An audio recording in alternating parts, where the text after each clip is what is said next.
Hi, hello. I hope you all have a beautiful day today. Today's video will be about my bullet journal practice.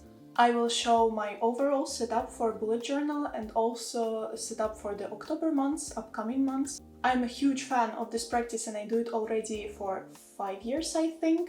But the way how I do it changed from time to time, depending on my needs, goals and setups that I want to implement in my life.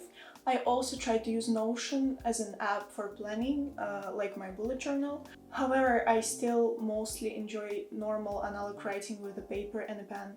I usually have 2 bullet journals in 1 year, because in autumn more or less my bullet journal ends.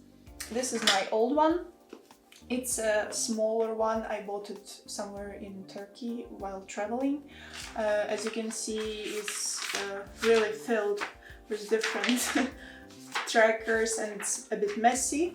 So I decided to start a new one for the purpose of this video, of course. It's a Leuchtturm bullet journal. I tried different ones. I tried Moleskine, some brands from China, but this one I like the best because it's wide enough to fill all your spreads you need, all your trackers, and also it comes in range of different colors, so you can choose whatever you like, from like minty, pastel pink or something like that, or like I do always the black one. The second thing you need for bullet journaling is a normal pen or a liner. I use this point liner from Pentel. All my products that I use will be linked in the description down below, so you can check that out when you finish with this video. I do my bullet journal very minimal, but if you are into drawing or adding some personal touches to your bullet journal practice, you can consider using washi tapes, colorful markers, pens and other things, maybe stickers. So just use your imagination and go wild. So now we can begin with journaling. Let's begin with fonts that I use for my writing. I always try to keep my bullet journal minimalistic and simple, so I use only 3 main fonts to separate one tag from another. You can see here long big letters for big titles on top of the page. This helps me to find all needed information easily and fast. I also use calligraphic font, mostly for month and day names, and I also use my normal font for writing, as I write normally for daily information, diary pages and lists. The first page that we start with today is my special dots counting page. Because I use only dotted notebooks for bullet journaling, I always count dots amount vertically and horizontally, including the title, before starting a journal. After, I divide this amount to halves, thirds and quarters and write these amounts on the page. This helps me to save time when I plan different spreads for my journal, and also helps me to keep my journal more clean and organized. I also write here a key. This is a normal key that you can find almost in every bullet journal video on YouTube, but you can easily elevate it and write your own key that you are familiar with. I use a normal one. For me, a dot means a task. Cross dot means that task is completed. Arrow to the right means that I couldn't complete the task today and it will migrate to the future. Crossed task means for me that this thing is not more relevant and I will not do it anymore, or it's cancelled. And the star means that task has high priority. First and foremost, in every my bullet journal you will find a goals page for this year, that is now. I keep this page relatively simple. I just make a headline and under I write all my goals for this year. As I told in the beginning, I use 2 notebooks for a year, so this page travels from the previous one. I like to start from this spread because after it's much easier to check with my goals in the future, and all of them are located in the same page in the beginning of the journal. After this page, I have the similar page for ideas. Here I can write ideas for upcoming videos, for my travel, or things I want to do in a year. More or less, it's not a goal, but it's like an idea that came to my mind once and I want to remember it, and maybe I will use it in the future or transfer it to the other spreads, like for example the spreads for each month where I write all my to-do tasks. Maybe it will migrate to this page, or it will still stay like an idea. Sometimes these ideas don't go anywhere, sometimes they lead me to the traveling.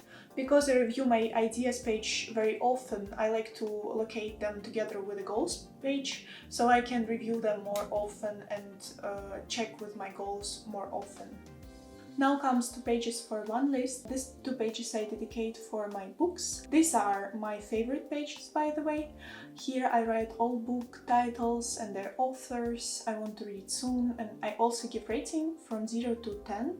After finishing a book I cross the dot.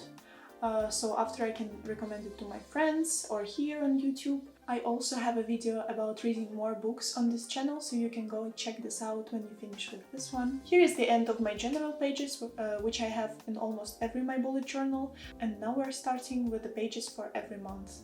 I start every month with a small calendar in the left corner, so I can see when I have to work or which dates I will have weekends.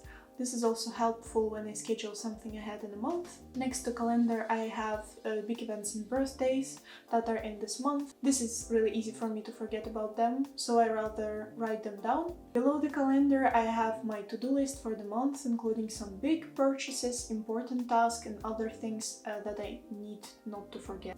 On the next page I have my simple budgeting that is divided to 2 columns, expenses and earnings.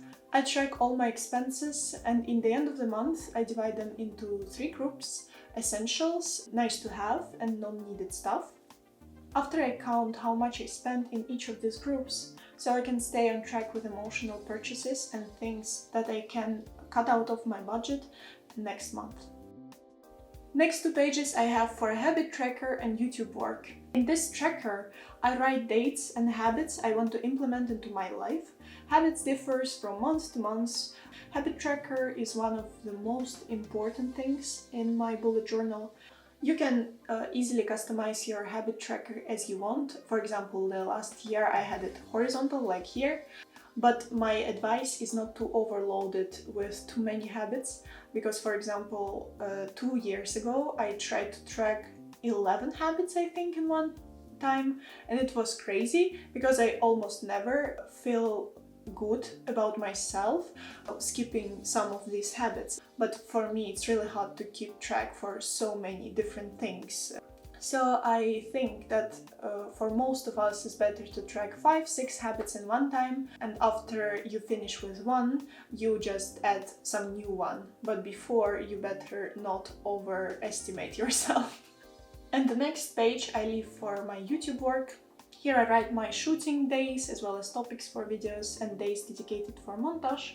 This is how I know how much work I done this month, and it's also easy to plan next steps related to YouTube career.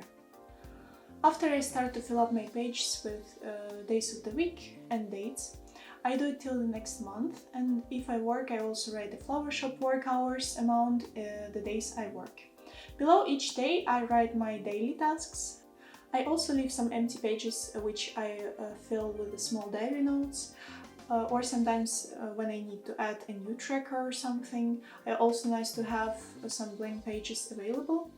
I don't separate my diary from my bullet journal because I feel it's easier to have everything in one place and be able to have quick access whenever you want. But that's why I'm often ended up using more than one bullet journal in 1 year. So this is it. This is how I plan every month now. This bullet journal setup really helps me to keep all my things in one place, to track my habits, to track my expenses, readings and other things. It's also nice when you need to travel a lot like I do now, and you just take this baby with you and you always checked with all things you need in one place. I know there are a lot of creators on YouTube that create beautiful spreads with the pages filled up with notes and washi tapes and sometimes even pictures glued on top of the paper, but I prefer to keep my bullet journal quite minimal. Maybe because I'm lazy, But of course you don't need to keep your bullet journal as minimal as mine. It was just an overview to keep you inspired to try something for yourself. I hope you found this video interesting. If you did, please give me a like, and also don't forget to subscribe to this channel if you're new here. I do videos about self-improvement, learning and different hacks that will make your life a bit better. So until the next time, bye, and I wish you a great day full of motivation and fun.